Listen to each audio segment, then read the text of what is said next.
여러분들이 다 알고 계시는 말이라 그렇게 생각이 되는데 우리나라 옛말에 구분나무가 선산을 지킨다라고 하는 말이 있습니다. 이 말의 의미는 여러분들이 아시는 것처럼 원래 곧게 잘 뻗은 나무는 건축 재료로 사용되어져서 베어지게 되고 구분나무는 별 용도가 없으니까 안 베어지다 보니 이제 고향을 지키고 선산을 지킨다 이렇게 쓰는 그런 말이 됐습니다. 이 말을 제가 조금 더 안타깝게 생각하는 것 가운데 하나가 뭐냐면 자식들에게 가끔 이 말을 써요. 그죠?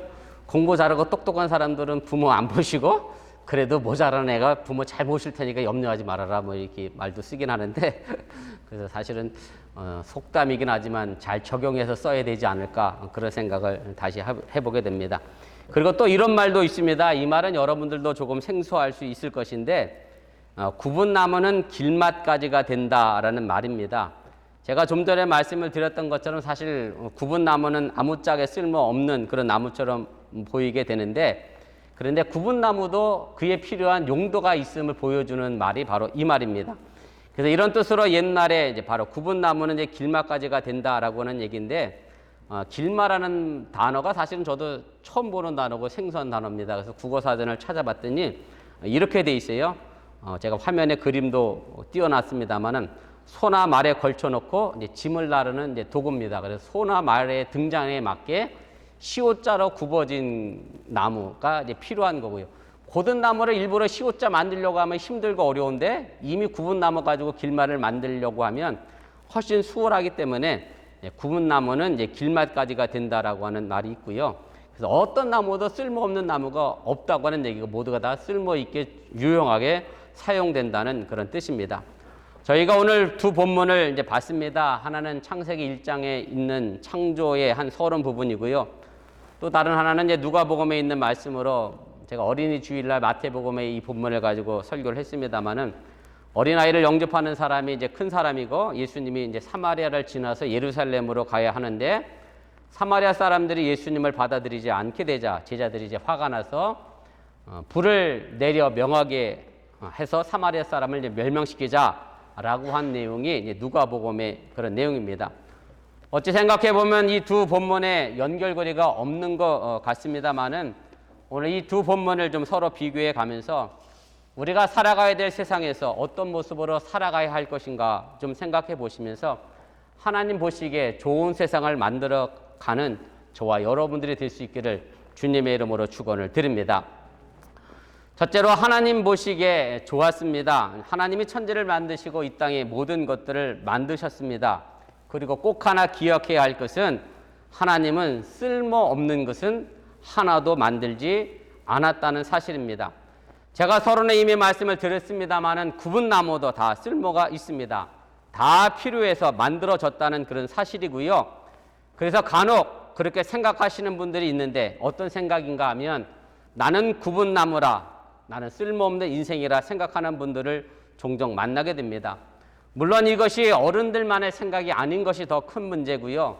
우리 어린아이들도 유수도 간혹 이런 생각을 가지고 살아가는 그런 또 어린아이들도 만나는 것을 보면서 참 안타깝게 생각하게 됩니다. 그러나 하나님이 만드신 모든 것은 다 그런 의미가 있습니다. 뜻이 있습니다. 우리 스스로 내가 구분나무라고 해서 무시하고 한탄할 이유도 없다라고 하는 얘기고요. 그리고 다른 사람을 향하여 당신은 구분 사람이다, 구분나무다라고 생각하지도 마시기를 바랍니다. 아무짝에도 쓸모없을 것 같아도 그만이 가질 수 있는 고유한 특성과 용도를 알아보고 인정하는 눈, 그것이 바로 신앙의 눈이고 믿음의 눈이라고 하는 사실을 여러분들이 믿으시기를 바랍니다.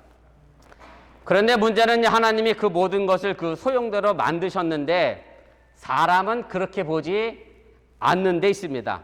무슨 말씀인가 하면 하나님 보시기에는 다 좋은 것이고 나쁘지 않게 만들었는데 그런데 사람들은 좋은 것과 나쁜 것을 구별하고 가르고 나누는 그런 오류를 범하게 됐고요. 또 그런 세상에서 살다 보니 자연스럽게 우리도 좋은 것과 나쁜 것을 가르고 구별짓는 그런 오류를 범하게 된다는 말씀입니다. 오늘 여러분들의 창세기의 창조의 이야기를 봤습니다마는 하나님은 세상을 만들면서 밤과 낮을 만드셨습니다. 하나님은 밤이 어둡다고 나쁘다고 말씀하지 않았고, 그리고 반대로 낮이 밝다고 좋다고도 하지 않았습니다. 낮은 낮대로 밝아야 하고 밤은 밤대로 어두워야 합니다. 간혹 저희 집 앞을 밤에 지나가시다 보신 분들이 계실 수 있는데 저희 집은 암흑 세상입니다. 밤이면 암막 커튼을 쳐서요 가로등 불빛도 안 들어오게 해요. 그래야 저는 잠이 잘 오거든요. 그래서 저희 집에 오면 목사님이 계신가 밤이 오면 그럴 정도로 저는 캄캄하게 밤에는 지내는데 뭐 하다못해 작은 등도 안 켜고 그렇게 저희는 사는데요. 그 밤은 밤이어야 되거든요. 밤이 화나면 잠이 안 와요. 그래서 밤은 밤대로, 낮은 낮대로 다 그렇게 필요하고 유용하다라고 하는 얘기입니다. 하나님은 세상을 창조할 때마다 계속해서 보시기에 좋았다라는 말씀을 하고 있음을 여러분들이 기억하시길 바랍니다. 밤은 반대로 낮은 낮대로 쓸모가 있고 좋은 것이지 그 어느 것을 구별할 수 없다는 말씀입니다. 또 하나님은요 하늘과 땅을 만드셨습니다. 하나님은 하늘은 높아서 좋고 땅은 낮아서 나쁘다고 말씀하지도 않았습니다. 하늘은 하늘대로, 땅은 땅대로 쓸모가 있고 좋은 것이라고 하는 사실입니다. 그런데 사람은 이것에 차별을 두고 이제 등급을 매기게 됩니다. 특별히 사람에 대해서 여러 차별을 두곤 합니다. 좋은 사람이냐, 나쁜 사람이냐를 묻고 등급을 매기게 됩니다. 아마 여러분들도 다 한 번쯤은 해보셨을 짓궂은 질문이기도 한데 어린아이다 데려다 놓고 아빠가 좋으냐? 엄마가 좋으냐라는 질문도 엄마도 좋고 아빠도 좋아야죠. 그런데도 불구하고 그렇게 가르고 나누는 그런 짓궂은 질문을 던지기도 합니다. 오늘 우리가 함께 읽은 누가복음 9장 46절 이하에 보면 예수님이 철없는 제자들의 모습이 이제 등장하게 되는데 서로 누가 크냐라고 하는 질문으로 싸웠습니다. 이런 싸움을 하고 있는 제자들의 마음을 예수님은 아셨고, 그래서 제가 이미 2주 전에 마태복음에 있는 본문 가지고 이 부분을 이제 설교를 했는데, 그래서 예수님은 본문 47절에서 어린아이 하나를 데리고 와 자기 곁에 세우시면서 48절에서 이렇게 말씀하십니다. 누구든지 내 이름으로 이런 어린아이 하나를 영접하면 곧 나를 영접함이요, 또 누구든지 나를 영접하면 곧 나를 보내신 이를 영접함이라. 너희 모든 사람 중에 가장 작은 그가 이제 큰 자니라. 그리고 다른 장면으로 넘어가서 본문 51절을 보면 예수님과 제자들이 예루살렘을 향하여 가고 있는 중이었습니다. 같은 예루살렘을 가면서 제자들은 예수님과 전혀 다른 생각을 갖고 있었습니다. 그것이 본문 51절에 분명하게 이제 보여주고 있습니다. 예수께서 승천하실 기약이 차감해 예루살렘을 향하여 올라가기로 굳게 결심하시고 이렇게 되어 있는데, 여기서 예수님께서 승천하실 기약이 가까웠다, 차갔다라고 하는 말은 예수님이 십자가에 못 박혀 죽으러 예루살렘에 간다는 그런 말씀입니다. 예수님은 죽기까지 낮아지기 위해서 예루살렘으로 가고 있는데 반대로 제자들은 가는 도중에 누가 서로 크냐를 가지고 말싸움을 했습니다. 이 사실을 좀 더 구체적으로 말씀을 드리면 제자들은 예수님이 예루살렘에 올라가서 로마 정부와 부패한 종교 지도자들을 물리치고 왕이 오를 것이라고 생각하고 있었기 때문에 그때가 되면 어떤 제자가 더 높은 위치의 벼슬을 차지할 것이냐를 가지고 싸운 것이기 때문에 제자들은 예수님이 예루살렘에 가는 이유를 전혀 알지도 못했고 이해하지도 못했다는 사실입니다. 예수님은 죽기까지 낮아지기 위해서 예루살렘의 길을 가셨는데 제자들은 세상의 혁명가들처럼 높아지고 지배하려고 하는 길로 생각을 했습니다. 우리가 여기서 알아야 할 것은 예수님이 일으키는 혁명은 높아지는 혁명이 아니라 낮아지는 혁명이고요, 지배하는 혁명이 아니라 섬기는 혁명임을 여러분들이 믿으시기를 바랍니다. 그래서 작은 어린아이 하나를 곁에 두고 누구든지 내 이름으로 이런 어린아이 하나를 영접하면 곧 나를 영접하는 것이고 또 나를 영접하면 곧 나를 보내신 하나님을 영접합니다 라고 예수님이 말씀하셨음을 기억하시기를 바랍니다.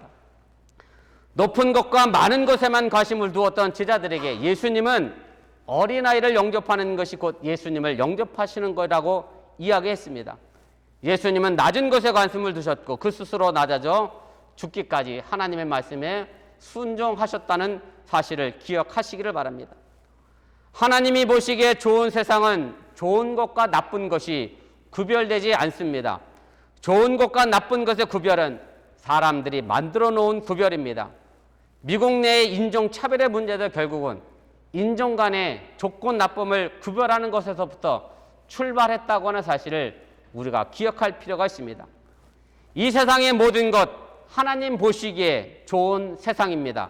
그리고 하나님은 또한 우리를 아름답게 창조하시고 만드셨다고 하는 사실을 꼭 기억하시고 하나님 보시기에 좋은 세상을 저와 여러분들이 만들어갈 수 있기를 주님의 이름으로 축원을 드립니다.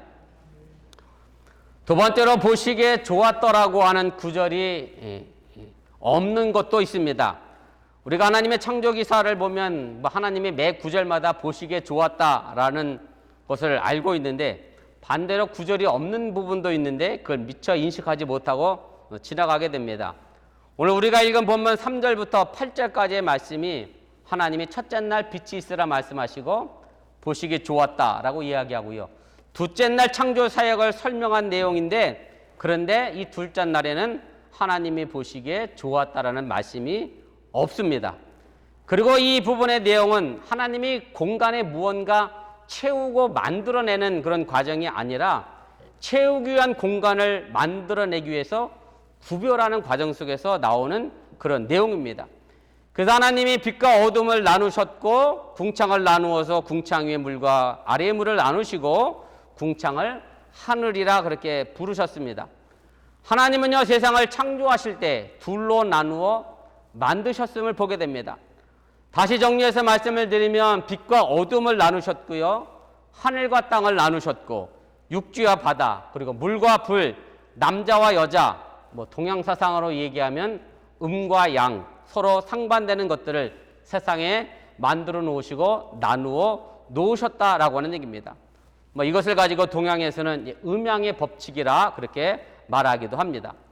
이런 동양의 음양의 법칙을 이제 서양 세계에 소개한 철학자 겸 과학자가 하나 있는데요. 라이프 리치라고 하는 철학자인데 바로 이 사람이 발견하고 발명한 것이 뭐냐면 이진법입니다. 음과 양. 그러면 이진법은 0과 1로 그렇게 디지털화된 이진법의 원리를 바탕으로 해서 태어난 것이 지금의 컴퓨터입니다. 이진법의 원리 위에 태어난 컴퓨터는 결국 모든 것을 가능하게 하는 것처럼 보입니다. 마찬가지로 하나님이 창조하신 이 세상은 모든 것을 가능하도록 둘로 나누어져서 만들어진 세상임을 여러분들이 믿으시기를 바랍니다. 그런데 한 가지 오해하지 말 것은 둘로 나누어 창조했다고 하니까 제가 아까 좀 전에 말씀드렸던 것처럼 구별하고 나누고 가르고 차별하고 불평등하라고 그래서 갈등이라고 생각하지 말라는 말씀입니다.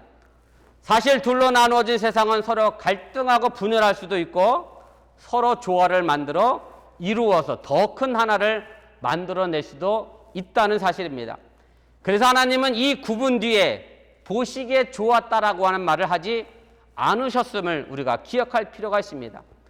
하나님은 둘로 나누어진 세상이 서로 분쟁하고 갈등하는 관계가 아니라 서로 조화를 이루고 평화하여 온전한 하나의 모습을 갖기를 원하셨음을 믿으시기를 바랍니다. 하나님은 둘로 나누어진 세상을 하나로 만들 수 있는 가능성을 바로 우리 사람에게 맡기셨다라고 하는 얘기고요. 그래서 하나님은 마지막 여섯째 날 하나님의 형상대로 사람을 만드시고 보시기에 심히 좋았다라고 말씀하셨음을 여러분들이 깨달으시기를 바랍니다. 여러분들의 가정도 음과 양이 정확하잖아요. 남편과 아내. 서로 싸우라고 남편과 아내를 붙여놓은 건 절대 아닙니다.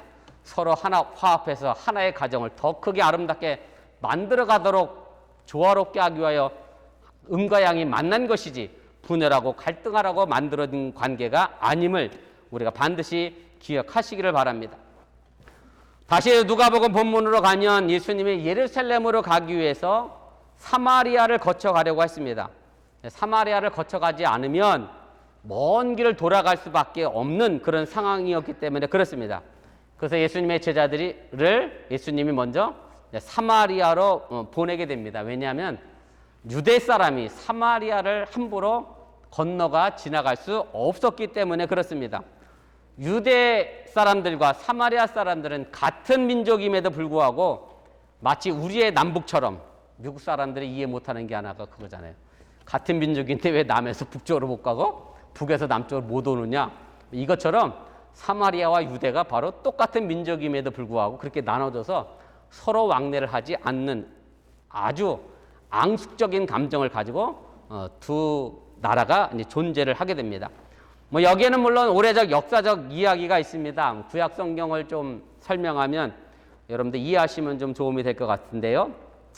솔로몬 왕이 죽은 다음에 이제 두 나라가 나눠지게 돼요. 남쪽 유다와 북쪽 이스라엘, 여로보암 왕과 르호보암 왕으로 해서 이제 둘이 나눠지게 됩니다. 그래서 남쪽 유다의 수도는 우리가 흔히 잘 알고 있는 예루살렘이고요.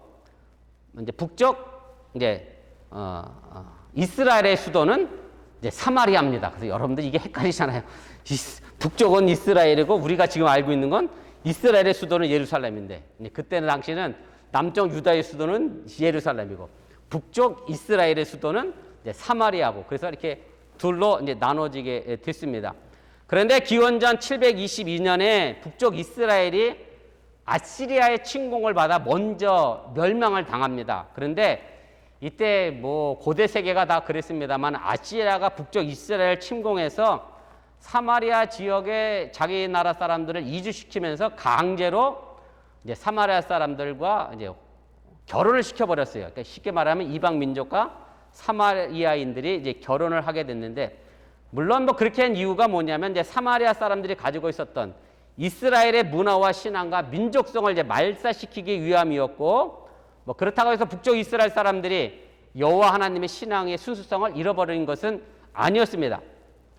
그리고 남쪽 유다는 약 200년 뒤에 기원전 587년에 바벨론 제국에 의해서 멸망을 당해서 남쪽 유다 사람들이 전부 바벨론으로 포로로 잡혀가게 되게 됩니다.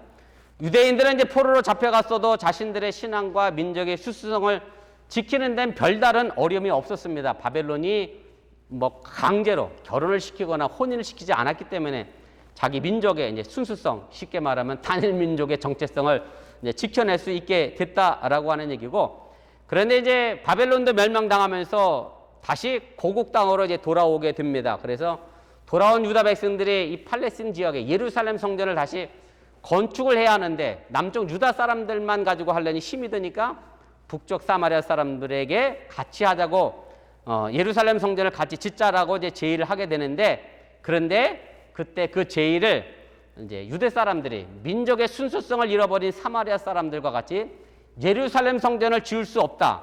사마리아 사람들은 더 이상 민족의 순수성을 잃어버렸기 때문에 하나님의 백성이 아니다. 그렇게 여기게 됐고, 그때부터 유대와 사마리아는 서로 앙숙이 되게 됩니다.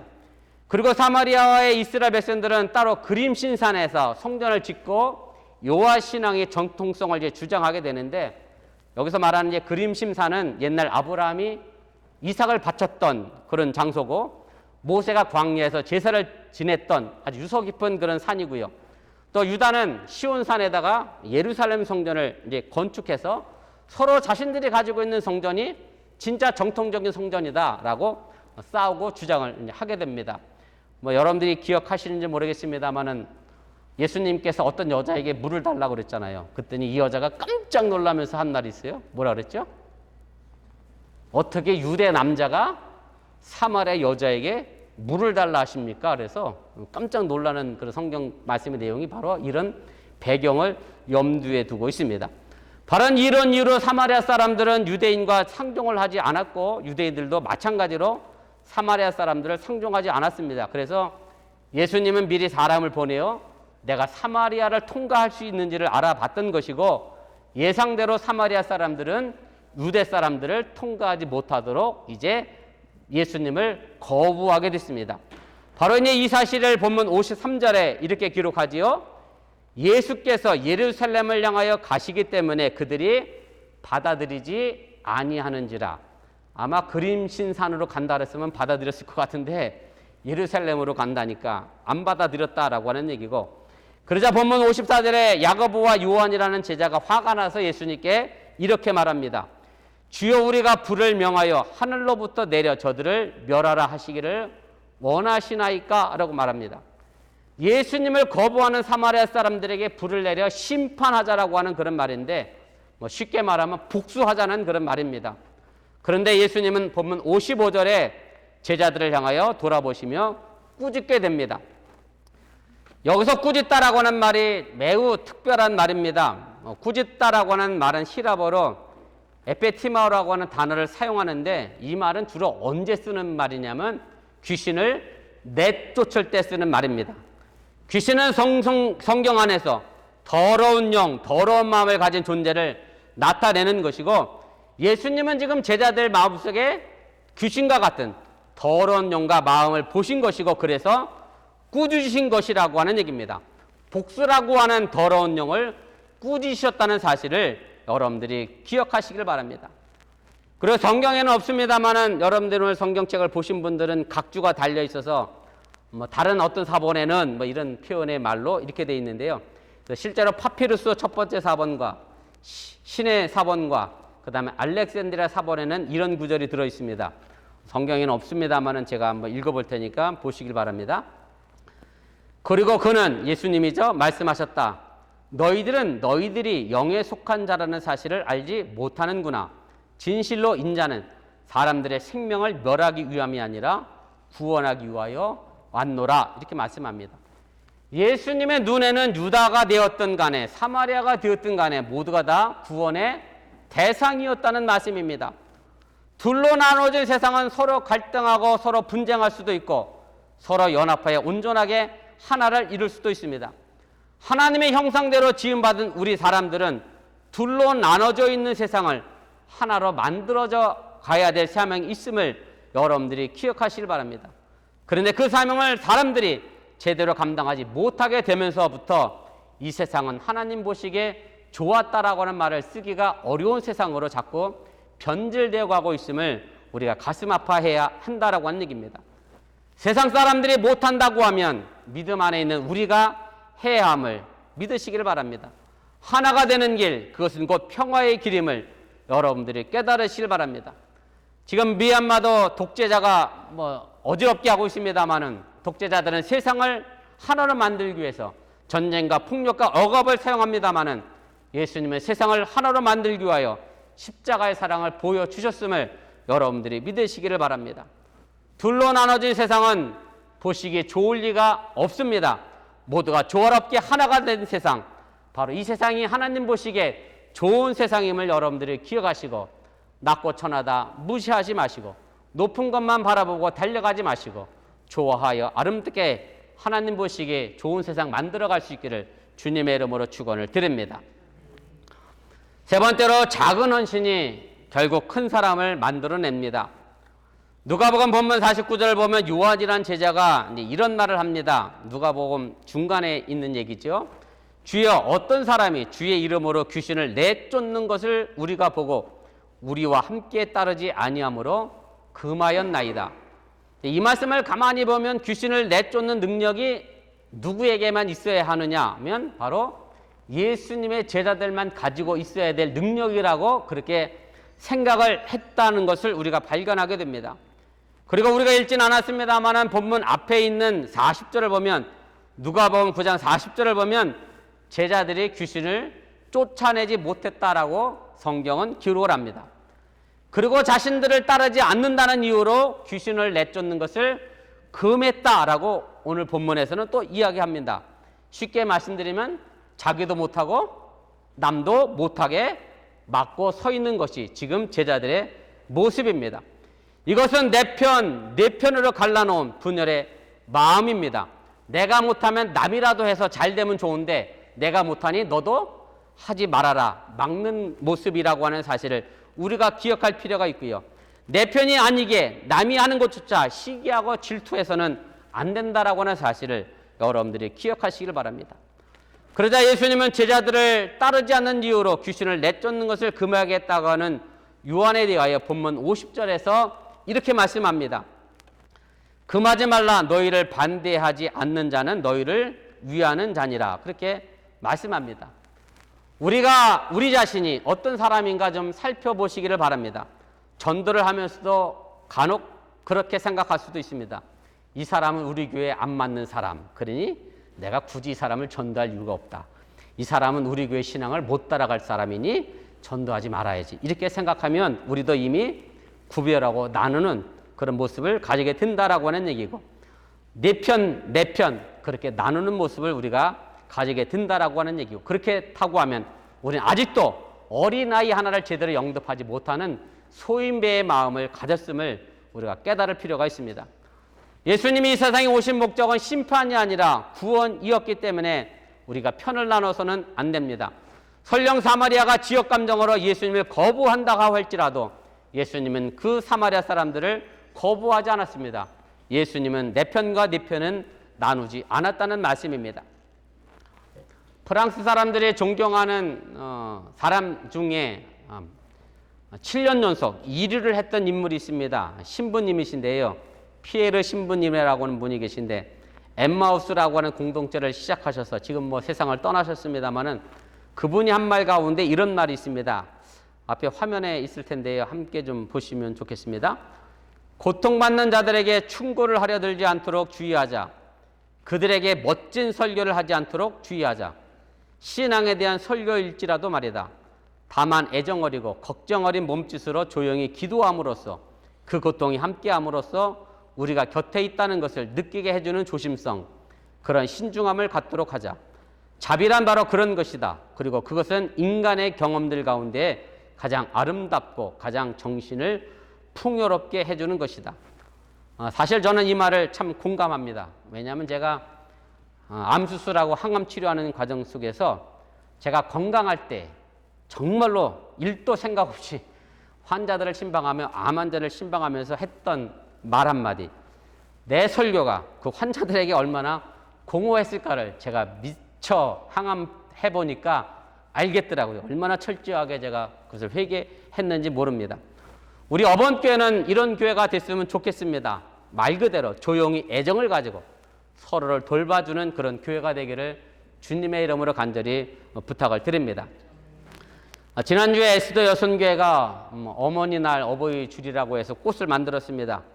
그리고 그 값은 교회에서 지불할 테니 에스더 여선교회가 좀 일손만 빌려주세요. 그렇게 부탁을 드렸고, 제가 꽃까지 영수증을 달라고 그랬더니 어느 분이 자신이 도네이션 하겠다고 이미 영수증을 버려서 없다고 말씀하셔서 제가 감사의 마음을 전했습니다. 그랬더니 그분이 제게 답톡을 하기를 이렇게 하셨습니다.